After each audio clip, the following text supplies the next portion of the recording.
Hey, welcome to another edition of Hooks and Ladders. My name is Blair Packham. My name is Allister Bradley. And we are here to talk about songwriting, various but specific aspects of songwriting. I'm curious about something, Allister, and I do ask other songwriters this occasionally, but I don't know. I don't have a really good sense of it. From you, I know I will. How long does it take you to write a song, generally? I hope this answer is helpful to songwriters out there who might be doubting themselves. My answer is usually it takes quite a long time because I will build part of it and then I'll need to get away from it and come back with fresh ears and look at what it is I've got in front of me and take it from there to the next stage. I do find I need whatever it takes to help me stay focused on a song, on its mission, without distraction, so that when I come back to it, I can sort of try and recapture that moment, that magic that led me to want to write the song in the first place. So I'm not one of these guys that can sit down in a 3-hour session and knock out a song. And perhaps songwriters that say that in interviews, oh, I wrote that song in 20 minutes or 30 minutes or 40 minutes. Wow, it sounds like they're a heroic songwriter, but I really hope that what they meant is that was the first draft. Yeah, I mean, I do think that sometimes, I mean, you must have experienced that where you've really written the bulk of the song, 90% of it or 85% of it in one sitting, and it's been a fairly brief sitting. But those experiences for me are very rare. I wish they happened all the time, but they don't. I did it once. I wrote a song in a single day, just once. And probably the driving force behind that was I had gotten a call from a publisher saying, do you have anything for this opportunity? So there was a time crunch on it. And I don't think that made the quality of the song suffer in any way. I think it ramped up my inspiration to build something and get it done and keep going. Yeah, I get that for sure.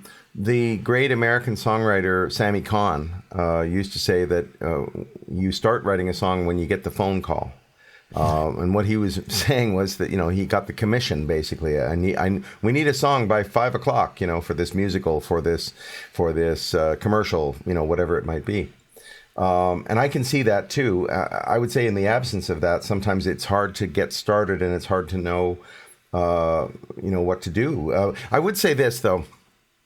We are, when I say we, I mean as a culture, people who are into music, we have a belief in the romantic notion of creation. That songs are just created, wholesale, and the songwriter's waiting for the muse to strike them, and then when it does, in a flurry of activity, they write the song, and it's a masterpiece.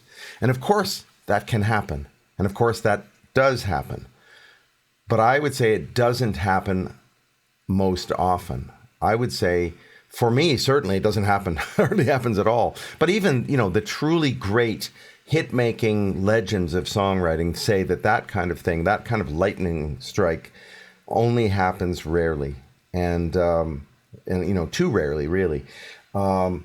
So I think it's up to us as songwriters to take that magic there is magic. There is definitely a romantic kind of magic that happens when you get an idea and you think, oh, right, that could be a good song. That I could make a song out of that, whatever that phrase was, or the chord progression, or the thing that you find yourself singing, whatever it is, that magic. To take that, harness that magic, ride it out as long as you can, and create as much as you can, but then go back and look at, is it working exactly the way I want it to? Sometimes you'll look at it and you go, yes, it is. But I would say those times are probably rare.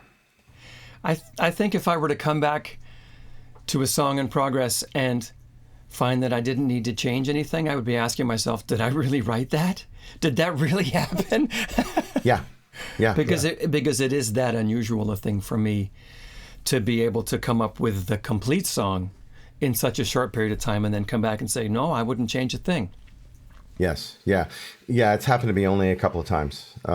Really, a couple of times, maybe 4 or 5 times. So I've been writing for 40 years, and it's happened once a decade, maybe. And those songs are my favorites. because they were so easily birthed. But you know, it's really rare, and I would say, you know, certainly it seemed to happen more often when I was a new songwriter, because I didn't know what rewriting was.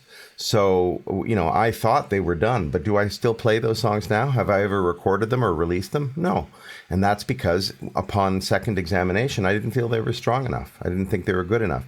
So the trick would have been, or maybe is now even, to go back to those songs and see if there's something there and finish them. How long do you have ideas kicking around before you get to them and start writing them as songs? I have ideas that pop into my head all the time, and what's crucial for me is to find a place to write them down, because they'll leave my brain just as quickly as they came in. Yeah. And then when I sit down to have a writing session, or I'm in a writing session, and I'm asking myself, well, is there something different I could work on today? It's really useful to me to have that list handy.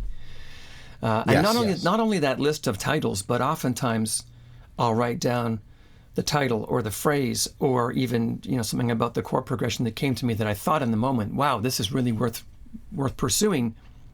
But I'll also have notes on it about maybe what I had been listening to in the day that maybe had me in the right mood to think that was beautiful, or what had gone on in the day, or anything that can help me recapture that moment where I was inspired by something to write that song. Otherwise, that's interesting. Otherwise, I could be like Keith Richards, waking up in the morning and listening back to that tape he made at 2 a.m. and not being able to make any sense of it. We've all heard that story, haven't we? Where, you know, he woke up at 1 or 2 a.m. and he groggily, you know, grabbed the tape machine, whichever device he'd been using at the time, and recorded himself singing something gorgeous and inspired. And the next morning, it didn't make any sense at all. That happens. Right. But let's get real. With Keith Richards, he was waking up at, you know, noon or 1, and then went back to sleep, you know. Not to say Keith Richards isn't a hard worker, just a night owl. That's all I'm saying. That's different. And he did that with Satisfaction as well. He woke up in the middle of the night, whatever the middle of the night was for him, and thought, da, da, da, da, da, and he was thinking of it as a horn line for the song Satisfaction. And of course, it ended up being on fuzz guitar, which was a big deal at the time, quite a novelty, and a great song. You know, Keith Richards is one of those guys who says that songwriting is like fishing in a river, and sometimes you catch one and sometimes you don't. And but you know, that comes from the point of view of a guy who's playing and singing all the time. You know, playing and singing all the time. So for his brain, songs and pieces of songs and riffs and melodies are going through his head all the time. And he has the luxury in his songwriting partnership of taking those raw ideas and handing them to Mick Jagger, who is a very, I would say, unheralded, unjustly heralded, unsung. That's weird to say that about somebody in the Rolling Stones. But Mick Jagger isn't often celebrated for his lyrics. Some of the lyrics are a little too risque for me these days, but a lot of them are really imaginative and really well put together, and you know, really smart ideas and so forth. And I don't think Mick Jagger gets a lot of credit for that, which is a shame. He gets a lot of credit for, you know, doing that dance while he sings and so forth. And but anyway, credit as a performer, much more credit as a performer and as a band leader. Anyway, for me, I keep song ideas around forever. So we've talked about this before, storage devices on my iPhone, but also on that app that we talked about, On Song. I keep ideas there. And I literally have stuff from 30 years ago. I really do. Stuff where I thought, that could make a good song, but I don't feel a strong enough impetus to write that idea, like to finish it. Now, if I did what you just suggested, if I wrote down some additional notes that would help me capture the emotion that I felt, I've learned something, and I'm going to see if I can apply that. So thank you for that. Yeah, excellent. Yeah, I like what you were saying about Keith Richards, describing it like fishing. For songwriters, I think the takeaway here is the songwriters that write all the time will occasionally be in the space where the idea they're working on, they can express it in the way they want to express it easily, because they've done the work of writing the other 999 songs that will never see the light of day. But on that particular day, they're in the right place, they're in the right mood, they're in the right headspace, that the song they want to write, they can write quickly. Yeah. So perhaps this is why somebody can, in an interview, say, I wrote that song in 30 minutes, and it's a hit song, it's a huge song. And we all question, could you really have written that in 30 minutes? Well, maybe if that was the 100th song that you wrote in a period of time, and that was the one that made it to the studio. Right. Yeah, I think so. And I think as well, there are those who, and I'm not putting them down in any way at all, there are those who maybe aren't as, particular about their lyrics, saying exactly what they want them to say, because they trust the audience to get it, and they don't, as the songwriter, they don't care. Like I have an unreasonable expectation or hope that my audience is going to get what I'm saying, and they'll get it the way I intended it to.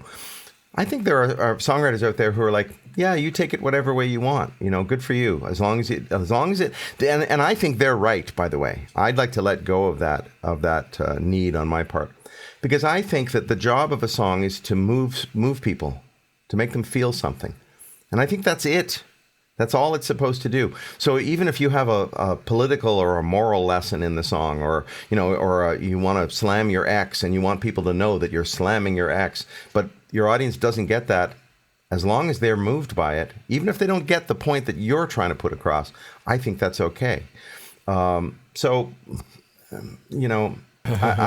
think there are people who can be a little more casual about their lyrics and about their songs in general than I'm able to, and I envy them. I do. I think that'll be a topic we can dive into. In depth, I think so. In another conversation. Yeah. Well, let's do that. This is so exciting, this series of Hooks and Ladders that we're doing. We get to talk about the stuff we love, songwriting, and I'm learning a lot about Allister, and so I hope anybody watching is enjoying it as much as we are. We'll see you again on another edition of Hooks and Ladders.